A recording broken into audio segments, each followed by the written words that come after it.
Hi there. In this video we are going to talk about statement of Pascal's law, this derivation and some numericals related to the Pascal's law. So welcome to this channel Unleash Fluid Flow. Let's get started.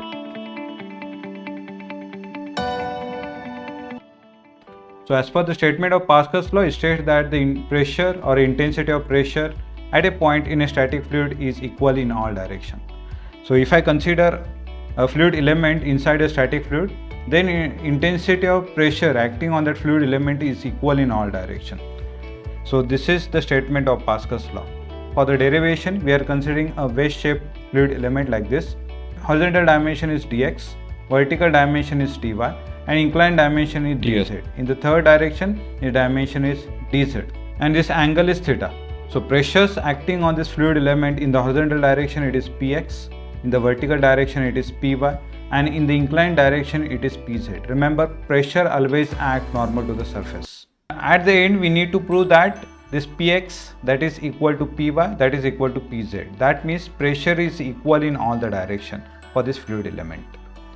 The forces acting on this fluid element are, first is pressure forces, which are always normal to the surface. Second is weight of the fluid element in the vertical downward direction. Let's find out pressure forces. So we know that pressure is force upon area. So force is pressure into area. So let's find out pressure force on each surfaces because of the pressure. So force on the face AB, pressure in this direction, that is px, and area is dy into dz. Likewise, force on the face AC, so pressure is py into cross section area is dx into dz. So py into dx into dz. This is the pressure force on face AC. Likewise, force on face BC, so that is inclined force, that is pressure, and area is ds into dz. But you can see this force is inclined force which is acting on face BC. So let's resolve this. So in order to do that, we need the angle. In this triangle, if I draw the horizontal line here, then this angle will be the 90 minus theta. And if I draw the perpendicular line to this surface like this, then this angle is 90 minus theta. And since it is a perpendicular, so this angle will be theta. So by using this, we can find out this horizontal component and vertical component. So if this is fz, this will be fz cos theta, and this will be fz sin theta. So fz is pz ds into dz. So fzh, horizontal component of this inclined force, that is pz ds dz cos theta, and vertical component is pz ds dz sin theta. Now if we see the notations, we are using this notation. Force which is acting in positive y direction is positive, force which is acting in positive x direction is positive. Now let's find out the weight. So we know that weight is nothing but mass into acceleration due to gravity, and from the density we know that density is nothing but mass upon volume. Then by using this, we can find out mass as density into volume. So here we can write density into volume into acceleration due to gravity. Now we want to find out volume of this wedge shape. So volume of wedge shape is 1 by 2 into dx into dy, that is the area of this triangle ABC, into perpendicular length, that is dz. So this is the volume of this fluid element into acceleration due to gravity. So this is the weight, and weight always act in vertically downward direction. Under equilibrium condition, sum of Fx is equal to 0. So horizontal forces are px dy dz, which is acting in positive x direction, so that's why it is positive. Then pz ds dz cos theta, which is acting in negative x direction, so that's why it is negative. So ultimately we can write like this, it is px dy dz, that is equal to pz ds dz cos theta. From this equation we can cancel out this dz, and we can write cos theta. We can write cos theta from this triangle ABC as adjacent upon hypotenuse. So adjacent is dy and hypotenuse is ds. So we can put this value in this equation. So px into dy, that is equal to pz into ds into cos theta is dy upon ds. So ultimately this ds will cancel out, this dy will cancel out. We are getting the equation like px, that is equal to pz. So this is our equation number 1. Now similarly, we'll apply the another equilibrium condition, that is summation of fy, that is equal to 0. So vertical forces is py and dx dz, which is acting in positive y direction, so it is positive. Then minus pz ds dz sine theta, which is acting in downward direction, so it is negative. Then weight, that is also acting in downward direction, so it is my rho into dx dy dz divided by 2 into g, that is equal to 0. Now see, the volume of the fluid element is very small, because in the statement we have used the word like at a point. At a point, point does not have that much of volume, and in that case this dx is very small, dy is also very small, and dz is also very small. And if you do the multiplication of this dx, dy and dz, it will be very small. So we can neglect this. So ultimately we can neglect the weight of this fluid element because it is at a point only.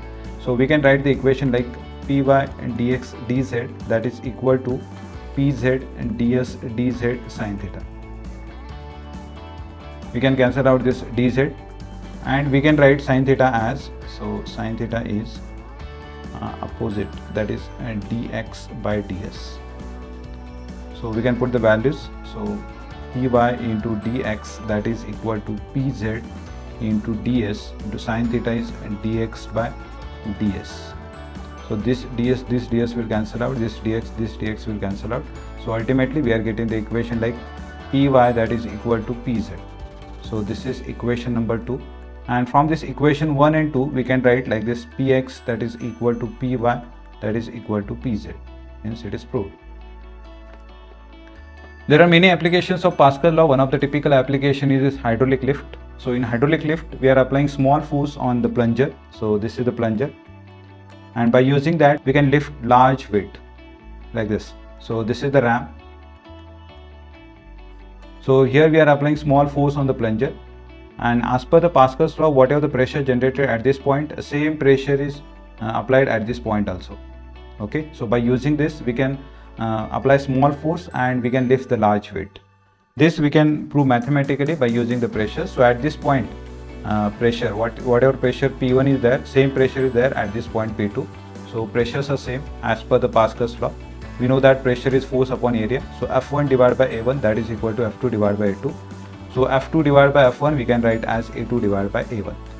And remember, in this case A2 is more than A1. Okay, so that's why we are getting the mechanical advantage, and by applying small force F1 we can lift the large weight. So this term A2 divided by A1 is known as mechanical advantage. So there are many applications of Pascal's law, like in our hydraulic brakes we are using the Pascal's law. On foot pedal we are applying small force. Because of that, in the master cylinder pressure is generated and the pressure is distributed in the wheel cylinders, and by using that the brakes are applied. Hydraulic cranes, in case of disc brake or drum brake also, we are applying small force on the pedal and we are getting large pressure on the brake system. Likewise, hydraulic bridges are also there. Let us try to solve some numericals based on the Pascal law. So this is one of the numerical. Here we are applying small force F on this plunger. By using that we are raising some large weight, and we have to find out how much weight we have lifted if we are applying the force as 500 Newton on this plunger. So this diameter is given as 4.5 centimeter and this diameter is given as 30 centimeter. We want to find out how much weight we are lifting by using this force. Pressure at this point and pressure at this point is same. So P1, that is equal to P2. So F1 divided by A1, that is equal to F2 divided by A2. F1 is 500 Newton, A1 is pi by 4 into 4.5 square. Then F2, that is nothing but weight, and A2 is pi by 4 into 30 square. So pi by 4 will cancel out. So ultimately we can find out the weight. So it is approximately 22.22 kilonewton. So see the beauty of this Pascal's law. By applying force of 500 Newton only, we can raise the weight like 22.22 kilonewton. This is the second numerical. So in this numerical, we are applying the force on the brake pedal as 100 Newton, and how much force is applied on the braking system, that we want to find out. So this force we want to find out, and this force 100 Newton we have applied on this lever. So there is one lever having dimension 150 and 100, and this one is hinge. First we have to find out how much force is applied on this section. Let us consider this force is F1. So first we need to find out this force F1, and by using that ultimately we'll find out this force F. So for that we'll apply the equilibrium laws, like summation of moment about the hinge is 0.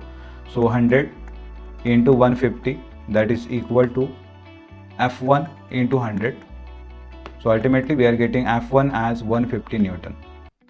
Now we have to apply the Pascal's law. So pressure at this section and pressure at this point is same. So P1 that is equal to P2. This is as per the Pascal's law. So F1 divided by A1 that is equal to F2 divided by A2. F1 is 150 Newton. A1 is pi by 4 into 40 square. That is equal to F2 we don't know, that is F. And A2 is pi by 4, 200 square. So this pi by 4 will cancel out. Ultimately we can find out the F.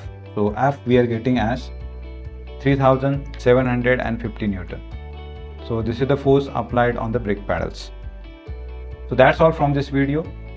Please like this video, please share it, please subscribe to the channel. Thank you.